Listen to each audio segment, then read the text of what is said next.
Think you need to fly between islands to see Hawaii and French Polynesia? What if you could unpack once and wake up in paradise again and again from Honolulu to Bora Bora?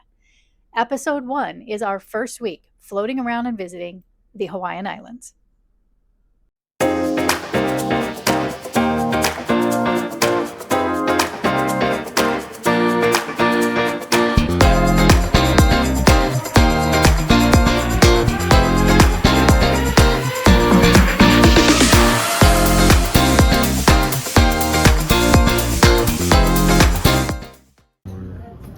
We're checking out the included wines by the glass. Yes, included There wines is a by the glass. Provence Quite a rosé. Very excited. So after lunch, we decided to do a little exploring. And oh my gosh, if you're like me and you walk into a pool deck and you see pool chairs with no cushions on them and your back just starts to scream, that is not Oceania. Oh my gosh, look at this comfort. Okay.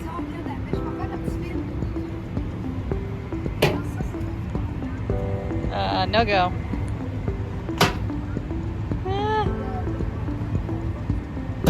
Oh. All right, folks, now that he's mastered cornhole, we are on to golf on deck 10. Oh, a little long and to the right. Can he convert the 2-putt? Please hold your applause. Let's see if he can knock this down.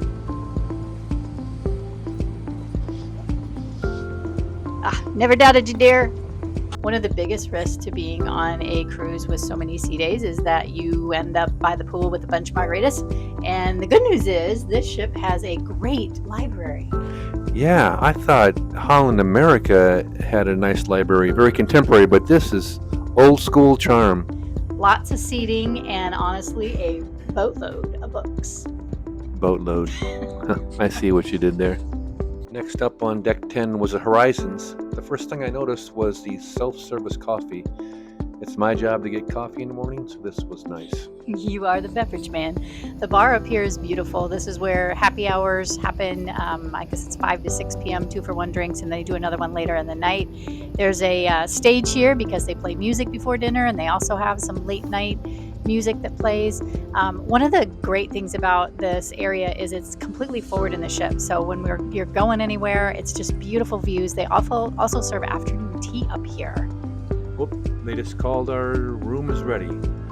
Hi everybody, we have boarded the Oceania Regatta here in Honolulu, and oh my gosh, what a view. It's just gorgeous. We booked one of their entry-level suites, which is called a penthouse suite, and I'm really impressed. We'll put the video of the room in here so you can see it, but it's about 100 square feet extra from a concierge room, so you have just a really nice wide space. Yeah, it's a nice room. The bathroom's Real a decent size. I know this is an R-class ship. Doug's going to talk about that. So the bathrooms on the regular rooms are pretty small, so this has actually got a really nice shower and stuff, so really pleased with that. With a penthouse suite, you're allowed to embark at 11, so we showed up about quarter till, waited a few minutes. We were on board by like 11:20. Yeah. So it was a quick process. Check-in. Yeah. Quick check-in. Love the smaller ports. And we headed to. They would not let us put our bags in our room, which is kind of a first time for that. Yeah. I wasn't a fan of that part. No, they had the doors actually shut on all of the floors to go to your room, and we asked a couple different people, could we just put our backpacks in our room, and they were like, no. So anyway, why don't you tell them a little bit about the ship? Yeah, so the ship it's an older ship. It was built in '98. It was owned by Renaissance Cruising, but they went broke, so its former name was R2. Now it's the Regatta, Oceania Regatta. But couple other cruise companies have bought ships that were from that bankrupt company. I think Azamara is one.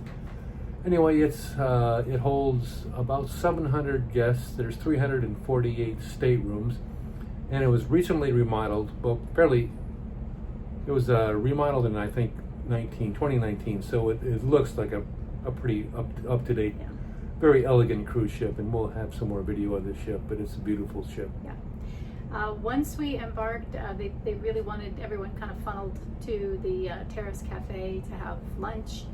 They had a Cuban themed buffet set up, so we just grabbed some small plates and sat on the terrace, which is on the outside of the buffet.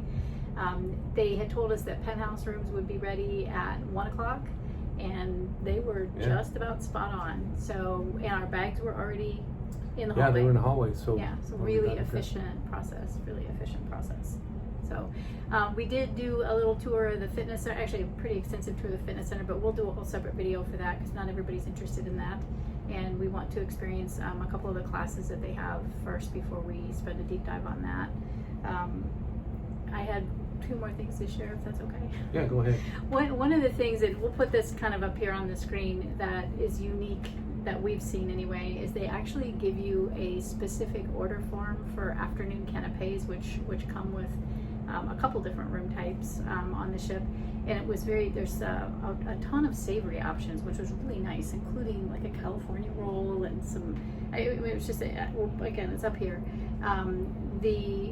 You place that if you want canapes that day. You indicate what you want and put it outside your door by noon, and that is what they'll bring you. So we think that's actually really, really creative because we haven't had that. No, usually you get what they give you. You get what everybody's having for the day, which usually is stuff that we won't eat. So that was good. And then the laundry service, I believe, comes with concierge rooms and above, and the butlers come around today. You get 3 bags with 20 pieces each. I think they're really good in their marketing material explaining that to you. Yeah. But what you need to know is that you can't, it's a 3-day estimated turnaround, which we'll let you know if it actually takes 3 days, but you can't submit laundry in the last 3 days. So 14-day cruise, you better have everything done and back and to them by probably day 10, or otherwise you're risking not hitting the deadline. So just fun information. So that's what we have so far. It is 3 o'clock, and we have a get-together with our group that is on the ship with us at 5, and we'll let you know how things are rolling along. Yep. Welcome to our penthouse room PH2 level suite. One of the reasons we picked this suite is because of the bathroom size, especially the shower. In the regular balcony rooms and below, it's a tiny little triangle. It's all these art class ships have that tiny bathroom, so that's one of the main reasons we picked this room. It is a king size bed. You can also have these split into 2 twin size beds. Super comfortable. Oceania is one of the best comfort beds at sea we found. This room is about 100 square feet larger than a regular balcony room, so you actually have room for a dining table and a full tray, in addition to a makeup table or whatever you want to use a table for. That mirror is backlit. It's really nice. This is a quick view of the patio. Those chairs are super comfortable. It's just a little bit tight out there. And then this is a closer look at the desk, the refrigerator, and the rules for the mini fridge on Oceania. You can have sodas and waters. Everything else is going to be an extra charge. And I wanted to spend just a minute looking at the other side of the bathroom so you can see this is probably one of the best storage bathrooms that we've had on any cruise ship so far. So plenty of bathroom storage. And then the toiletries that they use are Aquamar Terrace, which is their branded product. I would say I feel like they're a little watered down. And then this is a better look at the inside of the closet. Again, plenty of storage here. A safe that actually fits a laptop, which is nice. That's not the norm these days. And then plenty of hang-up space. So we've been pretty pleased with this room so far. Hi everybody. It is day 2 on our Oceania cruise. As we said yesterday, we were off to our meet and greet with our group, and we had a great time. There's I think 35 of us that are part of this crew, and we met in the Horizons Lounge, which is completely forward, so you have this beautiful view of wherever we're going.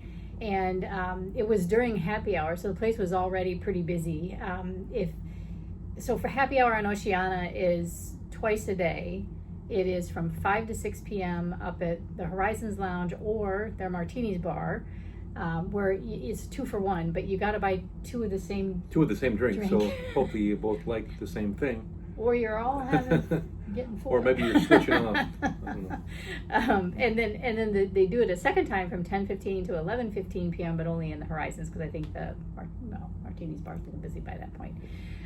So anyway, we got to get to know everybody, and I think you wanted to talk a little bit about. Yeah, so this is our first group cruise.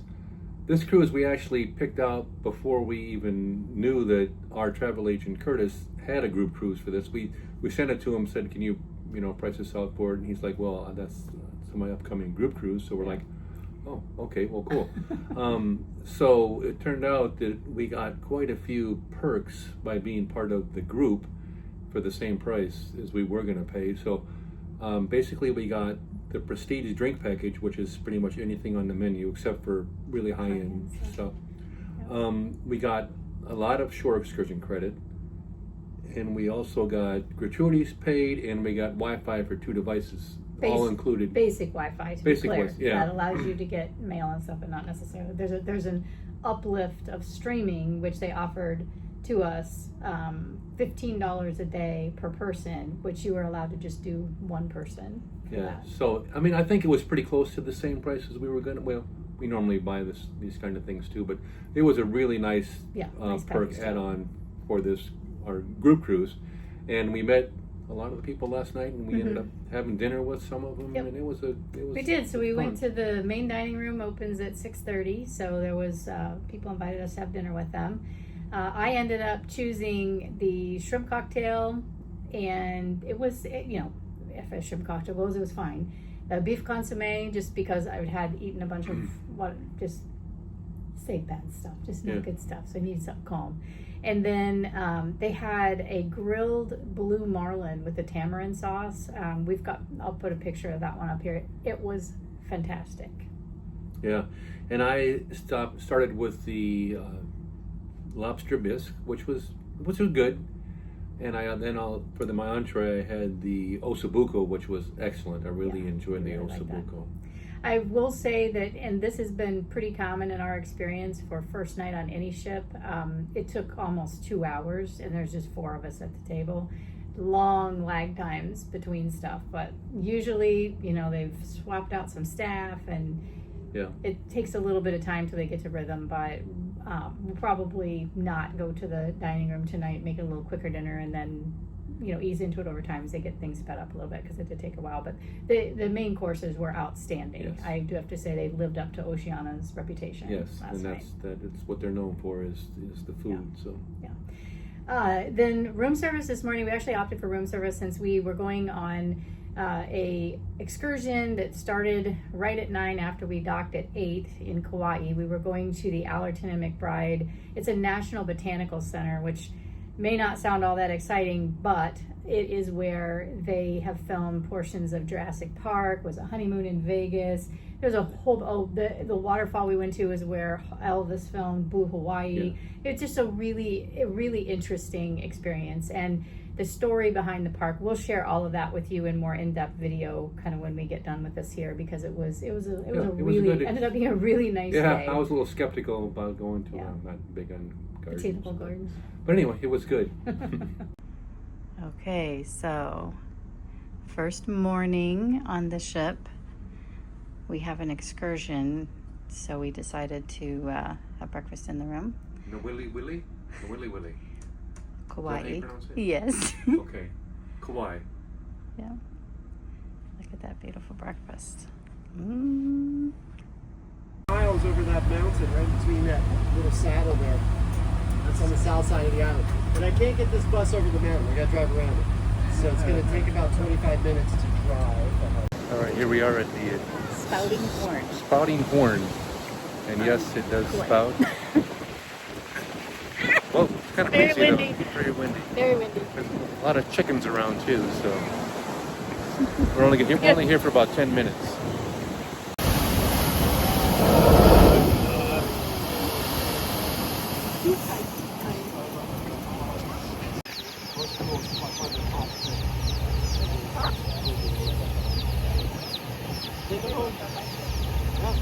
Well, we wouldn't normally book a botanical garden tour. We were told this is one of the must-sees on Kauai, so we opted to jump onto one of the cruise ship tours. We were told in 1938, two people from Illinois, a gentleman by the name of Robert Allerton and his partner architect John Gregg, purchased this valley on Kauai's South Shore, and inspired by their travels and love of landscape design, which you'll see all over this park, they transformed it into a living work of art. And again, it's one of the must-sees on Kauai. Oh my gosh, these are the coolest trees ever. These towering Moreton Bay fig trees starred in Jurassic Park. Their massive roots cradled the raptor eggs in one of the film's most iconic scenes. You probably recognize it. The Lauai stream winds through the lush valley that houses Allerton Garden, and there have been several films that have filmed here, including Honeymoon in Vegas and Pirates of the Caribbean 4. It is a very popular spot and is considered Hollywood's hidden gem. What you're looking at now is breadfruit. It has great nutritional value and is considered a famine fruit. They say it's sweet fruit, commonly roasted or boiled, and it tastes like bread or potatoes. We haven't tried it yet, but we plan to because they say it's really prominent in French Polynesia. Which is the same genus of parrot. So this is considered a famine food. It's edible. Of course, everything technically is edible once. Very smart. More than once. Sir, there's no bridge there. Be careful. There are tons of fountains all around this garden. This particular one looks like a staircase for water with all these little arches, and they're built so that as the sun ebbs and flows throughout the day, it becomes quite a dramatic design element. They're absolutely beautiful. Well, we had to walk through a cattle paddock that included a bull, and he told us just not to look him in the eye. We managed to get back to this waterfall that we were told Elvis had filmed part of Blue Hawaii back here. The next day was a shorter port day for us, so we opted not to do any excursions. The ship offered a free shuttle to go into town, and basically it really could have been a 10-minute walk, like right around the corner. If you are docked in the Wili Bay on Hawaii, you can walk to this beach called the Kalapaki Beach. You'll want to follow the red painted curb, and that will take you right into town if the shuttle is not there. But you'll go to this beautiful sandy beach. The Royal Sonesta is a Marriott property and is right there. If you go all the way to the end of the beach, there are blue umbrellas, and that is where the public area is. If you stop any sooner than that, you're probably okay, but the hotel may ask you to scoot on down. With that said, in the hotel right off the lobby is a beautiful little botanical garden and koi pond that the bus driver insisted that we had to go see. It is beautiful, and they say that some of these koi are almost 90 years old. So take a moment, have a moment with nature, and enjoy the scenery. On day 4, we moved to the Big Island and docked in Kona. We booked a tour with Hawaiian Geo Tours via Viator, and our guide was an owner, Eric, who was a geologist and a wealth of knowledge. It's a wonderful tour. If you get a chance to come to the Big Island and want to see the volcanoes, this is your company. We started out our day at the Heavenly Hawaiian Coffee Company, where we learned about Kona coffee and what makes it so wonderful. One of the reasons is they only pick the ripest beans, the red ones, and leave the rest for later. Truly great coffee. So our next stop was Punalu'u Beach, which is a black sand beach. You can actually climb up on the lava formations here, and wow, the waves were just incredible. The beach itself, the sand is formed when the lava hits the ocean, and basically it cools fast, shatters, and voila, you have a black beach. People were actually sitting in that. Very messy, but it's beautiful. The green sea turtles love it here because the warmth of the sand helps them regulate their body temperature. So they actually have a little space all squared off just for them so they can enjoy the space safely. Very cool stop if you're in this area. So our next stop was the Volcanoes National Park. We went first to the visitor center where we had a really nice lunch in the restaurant that's right there. And because there was so much activity happening at the volcano, we all voted to do the 1 mile walk back to the viewing platform. Once we arrived at the viewing point, which is about 1.2 miles from the caldera, this is what you're looking at right now. Eric explained the caldera is a basin-shaped volcano depression that is formed when the volcano's magma chambers empty during an eruption and then collapses into itself. This is what makes this massive crater-like feature. This eruptive stage of Kilauea started on late December of 24 and has now had 30 episodes. The steam that you see is gas pistoning, which started at 5 a.m. the day we arrived, so everyone thought an eruption was imminent. We waited for about an hour, but we had no luck and we decided to move on. After 90 days of no activity, the eruptive stage is over, so we may be coming to an end of this one, but time will tell. 1983 to 2018, you could come out here and the lava was this level. See this crescent-shaped body out here? It was that level all the way across. And what we had all the way out here was about a 1,000-foot wide crater on the far end, with a fissure expelling lava into that crater.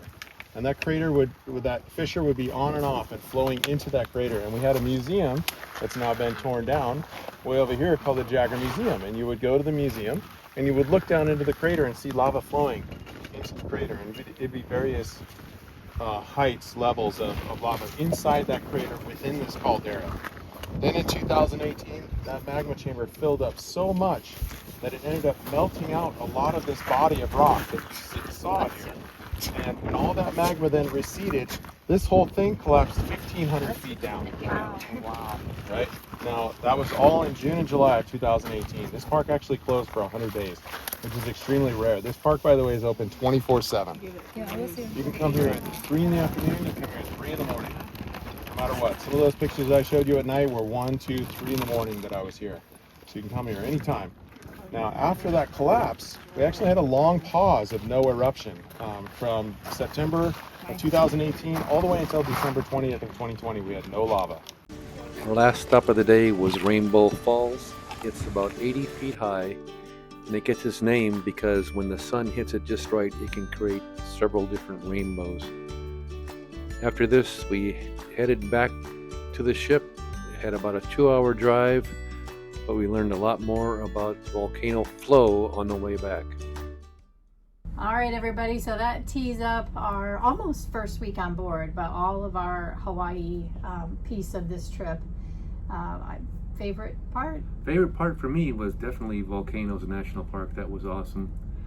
I do wish it would have erupted while we were there, but we were close.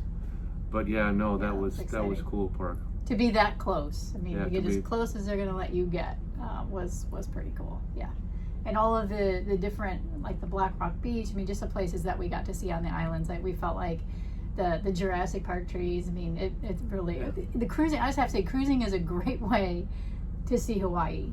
And I think agree. more people need to explore that. So, with that said, we are getting ready to embark on 4 days crossing from Hawaii to French Polynesia. And I'll say, you know, we always do a bunch of YouTube searches before we travel, and I couldn't find much on what's that like. Like when we did Australia to New Zealand, a lot of people had feedback on the Tasman Sea, and when we did Transatlantics, a lot of people had feedback. With this one, doesn't seem to be a whole lot of feedback out there. So we will make sure that we document whether it's a really smooth ride or whether we're going to be up I know with that's our subjective to weather, but yeah, or we'll be taking meds or not. So I think the other thing that we want to spend a little more time on, Oceania is known for what's finest cuisine at sea, and I will say that our entrees, like our main entrees for dinner every night, have been really good. Like it doesn't matter whether the main dining room or some of the especially fish restaurant. dishes, that's been good. But you know, so far the Terrace Cafe for lunch has been a little disappointing. yeah, it's not for lack of variety. It's just like some of the stuff is just we go fairly early. We're fairly early eaters, but just really dried out or tough. You know, it just hasn't hasn't been what we remember from Vista or Riviera. So we want to spend a little bit more time on that because we know food is subjective, but it's also really important to people. And maybe you can help us out a little bit. If you've cruised Oceania a lot and there's something that we should be looking for or we should try, please drop us a comment so we know where to go and what to try.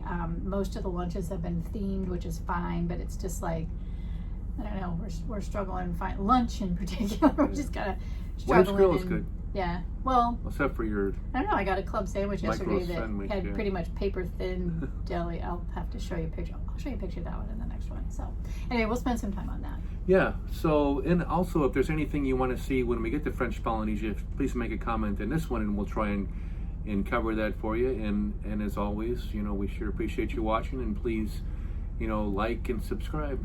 Thank you. We'll see you on the next one.